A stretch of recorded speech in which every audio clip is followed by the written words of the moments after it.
Setelah pembebasan Irian Barat dari Belanda terhadap Indonesia, pada Mei 1963, Belanda dan Indonesia melakukan pemulihan diplomatik. Meski begitu, kedua pihak masih bersikap berhati-hati satu sama lain.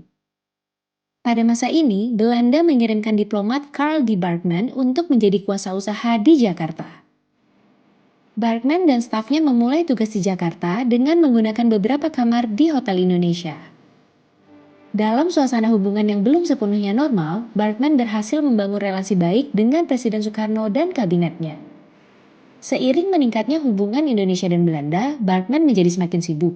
Kamar-kamar di Hotel Indonesia pun tidak lagi memadai bagi Bergman dan timnya untuk bekerja.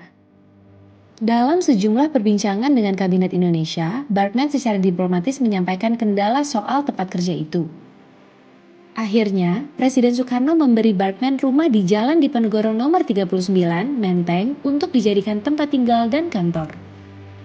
Pada 1967, pemerintah Indonesia merestitusi bangunan di Jalan Kebon Siri nomor 18 yang kemudian digunakan sebagai kantor Kedutaan Besar Belanda. Adapun rumah di Jalan Diponegoro nomor 39 berfungsi sebagai kediaman Duta Besar Belanda dan masih berfungsi sama sampai sekarang.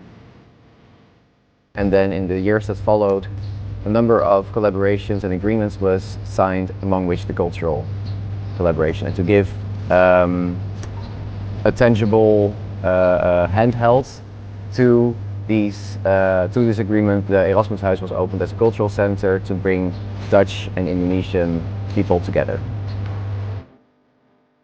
Kerjasama antara Indonesia dan Belanda terus berkembang pada masa Presiden Soeharto, termasuk di bidang kebudayaan. Pada Juli 1968, Menteri Luar Negeri Belanda Joseph Luns dan Menteri Luar Negeri Indonesia Adam Malik menandatangani perjanjian kerjasama kebudayaan. Sebulan setelah penandatanganan itu, pemerintah Belanda memberikan bus literasi untuk mendukung program pemerintah Indonesia memberantas buta huruf. Kemudian, pada 26 April 1969, Duta Besar Belanda untuk Indonesia, Hugo Schaltema, meresmikan Pusat Grafis Indonesia yang dibuat untuk meningkatkan kualitas penerbitan di Indonesia.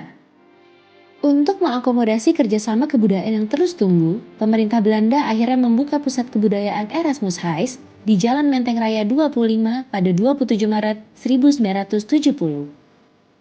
Nama pusat kebudayaan ini diambil dari nama tokoh humanis Belanda, Desiderius Erasmus. Erasmus Huis menjadi tonggak baru hubungan Indonesia-Belanda.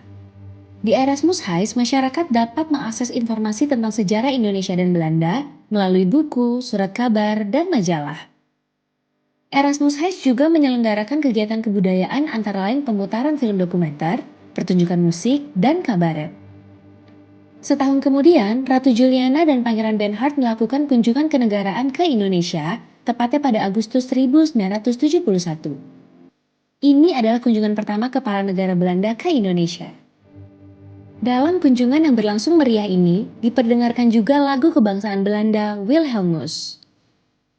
Menurut mantan Menteri Dalam Negeri Republik Indonesia saat itu, Muhammad Rum, belum pernah ada kepala negara asing yang mendapat sambutan hangat seperti itu, seolah-olah mereka adalah kenalan lama.